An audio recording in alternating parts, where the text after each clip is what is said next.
GST റിഫോമിൽ വലിയൊരു തെറ്റ് ചെയ്തിട്ടുണ്ട് കൗൺസിൽ.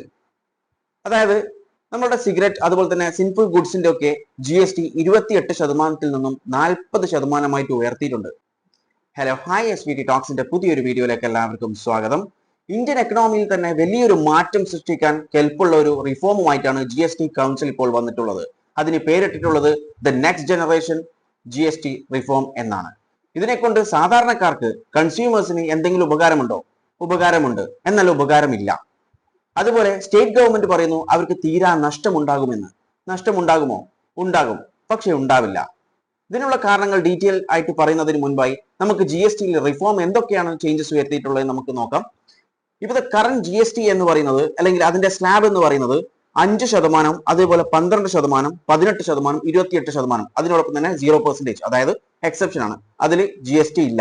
ഇങ്ങനെ ഒരു സ്ലാബാണ് ഇപ്പോൾ കറന്റ്ലി ഉള്ളത്. എന്നാൽ ഈ ഒരു പുതിയൊരു സ്ലാബ് എഫക്റ്റീവിലേക്ക് വരുന്നത് 22 സെപ്റ്റംബർ 2025 പുതിയ സ്ലാബ് എന്ന് പറയുന്നത് ആകെ 2 സ്ലാബാണ് മെയിൻ ആയിട്ടുള്ളത്, അതായത് 5%, 18%.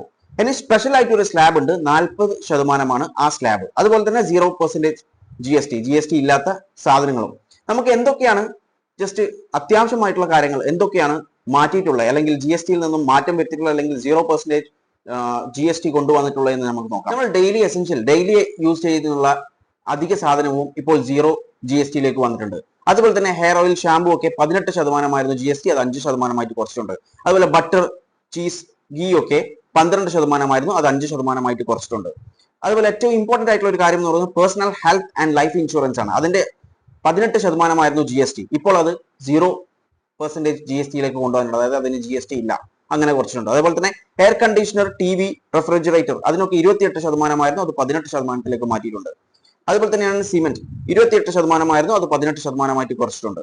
ഇനി അഗ്രികൾച്ചറൽ മെഷീനറീസിൽ 12% അത് 5% കുറച്ചിട്ടുണ്ട്.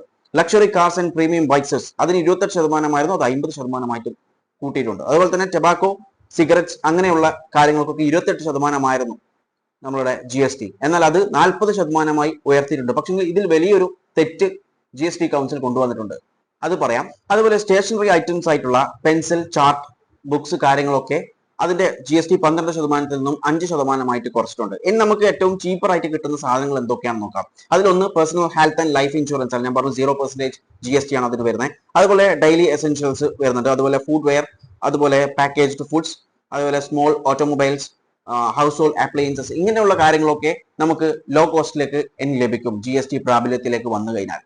പക്ഷേ ഇതുകൊണ്ട് കൺസ്യൂമേഴ്സിന്, അതായത് സാധാരണ ജനങ്ങൾക്ക് ഉപകാരമുണ്ടോ എന്ന് ചോദിച്ചു കഴിഞ്ഞാൽ ഉണ്ട് എന്ന് പറയണം.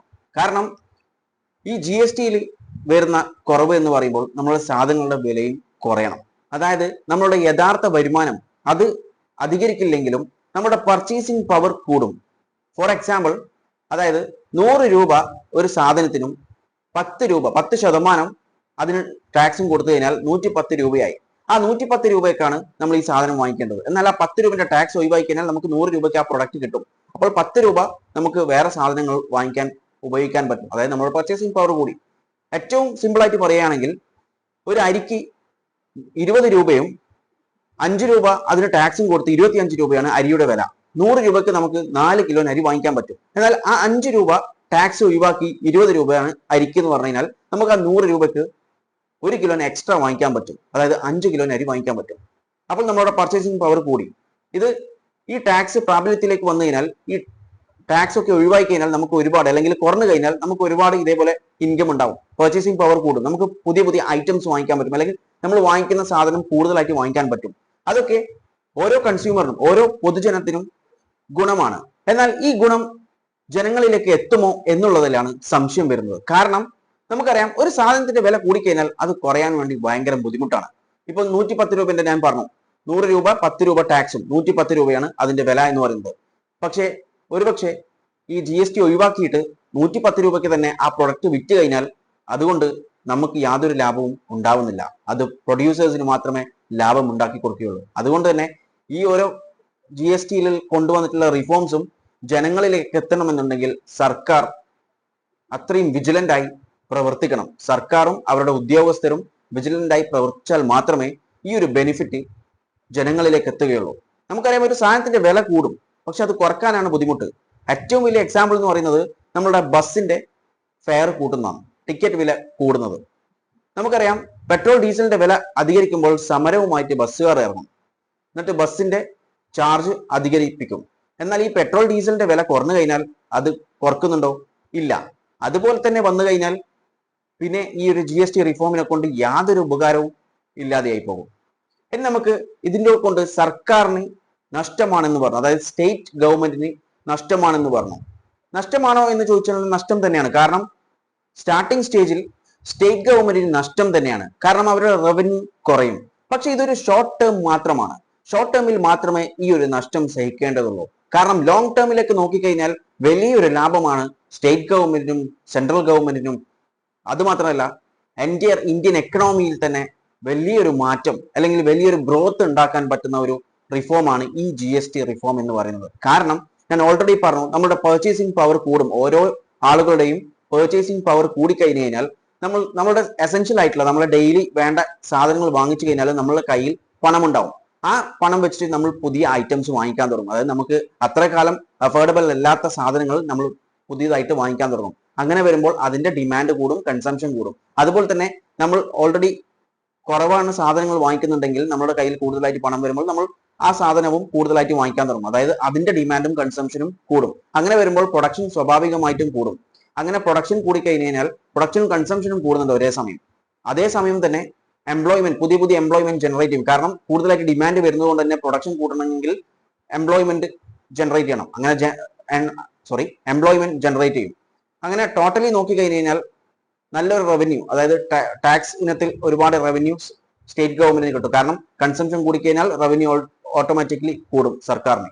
അതുമാത്രമല്ല ഇതൊക്കെ, അതായത് കൺസംഷൻ കൂടി, പ്രൊഡക്ഷൻ കൂടി, അതുപോലെ തന്നെ എംപ്ലോയ്മെന്റ് കൂടി, അങ്ങനെ എല്ലാം കൂടി നോക്കിക്കഴിഞ്ഞു കഴിഞ്ഞാൽ ഇന്ത്യൻ എക്കണോമിയിൽ വലിയൊരു ഗ്രോത്ത് തന്നെ ഉണ്ടാക്കാൻ പറ്റുന്ന ഒരു GST റിഫോമാണ്. കൺസ്ട്രക്ഷൻ കോസ്റ്റ് കുറയുമോ എന്ന് ചോദിച്ചു കഴിഞ്ഞാൽ കൺസ്ട്രക്ഷൻ കോസ്റ്റിൽ വലിയൊരു ചേഞ്ചസ് ഒന്നും ഉണ്ടാവില്ല. കാരണം സിമെന്റിന്റെ GST കുറച്ചിട്ടുണ്ട്. 28% നിന്നും അത് 18% കുറച്ചിട്ടുണ്ട്. അതുപോലെ തന്നെ ഏതാനും ചില കൺസ്ട്രക്ഷൻ മെറ്റീരിയൽസിന്റെ GST മാത്രമേ കുറച്ചിട്ടുള്ളൂ. അതുകൊണ്ട് തന്നെ വലിയ തോതിലുള്ള ഒരു വ്യത്യാസം കൺസ്ട്രക്ഷൻ കോസ്റ്റിൽ സംഭവിക്കാനില്ല.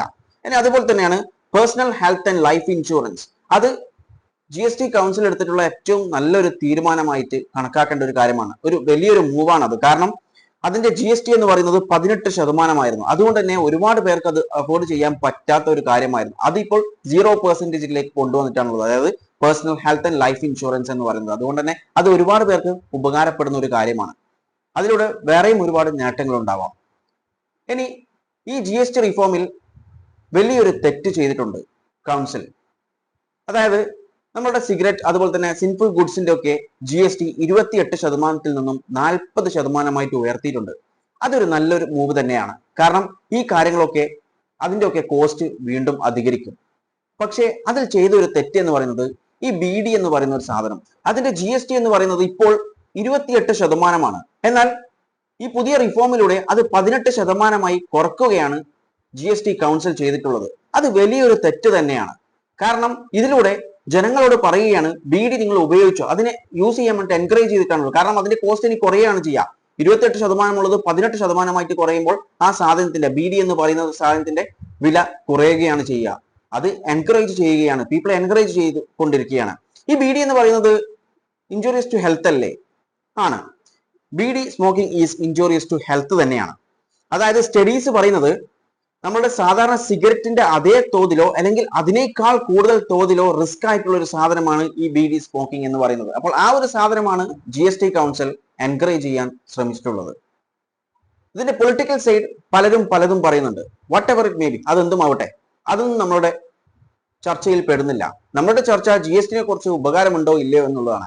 GST കൊണ്ട് ഇന്ത്യക്കും ഇന്ത്യയിലെ ഓരോ ജനങ്ങൾക്കും ഉപകാരമുണ്ട്. പക്ഷേ അത് പ്രോപ്പറായി ഇംപ്ലിമെന്റ് ചെയ്തു കഴിഞ്ഞാൽ, ഓവറോൾ നോക്കിക്കഴിഞ്ഞാൽ ഈ GST റിഫോം എന്ന് പറയുന്നത് ഇന്ത്യക്ക് ഓവറോളും അതുപോലെ തന്നെ ഓരോ ജനങ്ങൾക്കും ഗുണകരമായിട്ടുള്ള ഒരു റിഫോം തന്നെയാണ്. പക്ഷെ ഇതിലുള്ള ഒരു വലിയൊരു മിസ്റ്റേക്ക് എന്ന് പറയുന്നത് ആ ഒരു BDയുടെ കേസാണ്. അത് അത്ര പ്രോപ്പർ ആയിട്ടുള്ള ഒരു ഡിസിഷൻ അല്ലായിരുന്നു. ഇതിനെക്കുറിച്ച് നിങ്ങളുടെ അഭിപ്രായങ്ങൾ കോമന്റ് ബോക്സിൽ രേഖപ്പെടുത്തുക. വീഡിയോ ഇഷ്ടപ്പെട്ടിട്ടുണ്ടെങ്കിൽ ലൈക്ക് ചെയ്യാനും ഷെയർ ചെയ്യാനും മറക്കല്ലേ.